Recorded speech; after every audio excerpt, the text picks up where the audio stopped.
दोस्तों, इन दिनों हरियाणा में एक चर्चा ने तूल पकड़ा हुआ है और चर्चा भी कोई छोटी मोटी नहीं बल्कि सीधा सीएम बदलने की बातें चल रही है। नमस्कार, मेरा नाम है राहुल यादव और आप देखना शुरू कर चुके हैं हरियाणा तक। आज की इस वीडियो में हम बात करेंगे कि क्या वाकई ताऊ खट्टर की कुर्सी खतरे में है, क्या वाकई उनको सीएम के पद से हटाया जा सकता है और यदि ताऊ खट्टर की कुर्सी जाती है तो फिर सीएम की ये कुर्सी किसके हिस्से आएगी। तो सबसे पहले बात कर लेते हैं उन 5 कारणों की जिनकी वजह से ताऊ खट्टर की कुर्सी सबसे ज्यादा खतरे में पड़ती नजर आ रही है। पहला कारण है हाल ही में आए जिला परिषद चुनाव के नतीजे। अब ये तो सब जानते हैं कि भाजपा ने इस बार के जिला परिषद चुनाव में बेहद खराब प्रदर्शन किया है।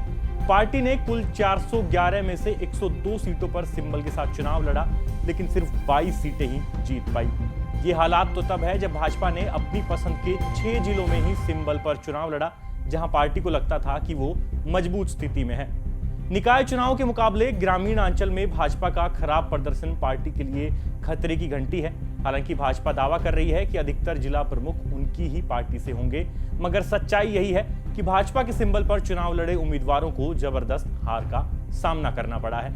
इतना ही नहीं, इस चुनाव में मुख्य विपक्षी दल कांग्रेस ने तो सिंबल पर चुनाव लड़ा ही नहीं, केवल भाजपा, इनेलो और आम आदमी पार्टी ही अपने सिंबल के दम पर मैदान में थी और इन तीनों में से सबसे खराब स्ट्राइक रेट भाजपा का ही रहा है। ग्रामीण वोट बैंक के छिटकने का यह संकेत सीएम खट्टर की कुर्सी के लिए बड़ा खतरा साबित हो सकता है। अब दूसरे बड़े कारण पर आते हैं और ये कारण जुड़ा है उपचुनाव से।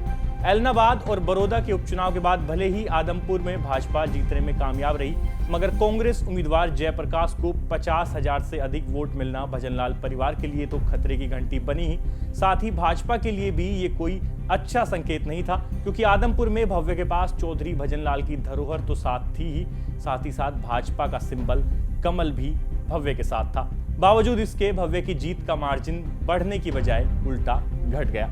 जहां पहले 1 लाख वोटों से जीत का दावा किया जा रहा था, वहां भव्य की जीत का मार्जिन 16,000 से भी नीचे रह गया, जो आदमपुर उपचुनाव में भजनलाल परिवार के लिए अब तक का सबसे कम मार्जिन रहा है। इतना ही नहीं, आदमपुर में तो खुद सीएम खट्टर और डिप्टी सीएम दुष्यंत चौटाला ने भी भव्य के पक्ष में रैली की थी। बावजूद इसके भाजपा ये सीट तो जीतने में कामयाब हो गई, मगर जीत का अंतर बढ़ने की बजाय उल्टा घट गया।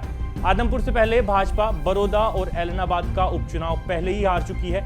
ऐसे में यदि कांग्रेस का ग्राफ बढ़ता है तो ये 2024 में भाजपा के लिए बहुत बड़ा खतरा साबित हो सकता है।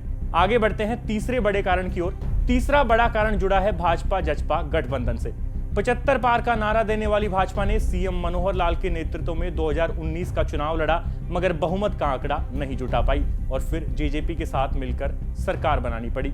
इस सरकार में भले ही सीएम की कुर्सी पर मनोहर लाल खट्टर बैठे हो, मगर जब आप मंत्रालयों का बंटवारा देखेंगे तो पाएंगे कि प्रदेश के सभी महत्वपूर्ण विभाग डिप्टी सीएम दुष्यंत चौटाला के पास है। इतना ही नहीं, गठबंधन में समय समय पर अनबन भी देखने को मिलती है और यहां भी ऐसा प्रतीत होता है कि दुष्यंत चौटाला को काउंटर करने में सीएम खट्टर थोड़े हल्के पड़ जाते हैं। ऐसे में भाजपा चाहती है कि उनके पास कोई मजबूत चेहरा हो जिसकी न सिर्फ जनता में पकड़ हो बल्कि जरूरत पड़ने पर डिप्टी सीएम दुष्यंत चौटाला को भी काउंटर कर सके। अब चौथे बड़े कारण की बात कर लेते हैं, जो जुड़ा है फेस वैल्यू और वोट बैंक से। 2014 में भाजपा ने जब मनोहर लाल खट्टर को सीएम के तौर पर चुना तो सब हैरान थे, उन्हें उनके क्षेत्र से बाहर शायद ही कोई जानता था। मगर अब 2022 में भी लगातार 8 सालों तक सीएम रहने के बाद भी मनोहर लाल अपने आप को एक लोकप्रिय नेता और वोट पुलिंग चेहरे के तौर पर स्थापित नहीं कर पाए हैं। पार्टी ने उनको भरपूर मौका दिया, उनके नाम पर वोट भी मांगे गए, मगर वो खुद को हरियाणा के बाकी लालों जितना पॉपुलर नहीं बना पाए।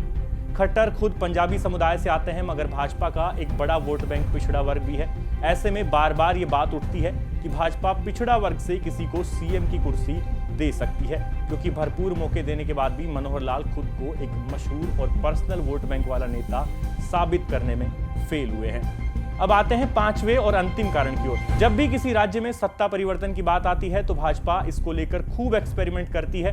फिर चाहे वो चुनाव से ठीक 1 साल पहले गुजरात में सीएम से लेकर पूरी सरकार बदलने की बात हो या फिर उत्तराखंड में 3 बार सीएम बदलने की बात हो, भाजपा ऐसे मुश्किल फैसले लेने में हिचकिचाती नहीं है, क्योंकि उनके लिए सबसे बड़ा चेहरा पीएम मोदी है। बाकी समीकरण पार्टी अपने चुनावी नफे नुकसान के हिसाब से बदलने में देर नहीं लगाती।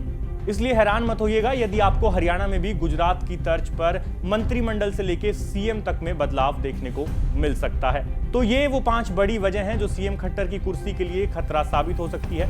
आपकी इस पूरे मसले पर क्या राय है हमें कमेंट करके जरूर बताइए। साथ ही हमारे चैनल हरियाणा तक को सब्सक्राइब कर लीजिए और वीडियोस को ज्यादा से ज्यादा शेयर करते रहिए। शुक्रिया।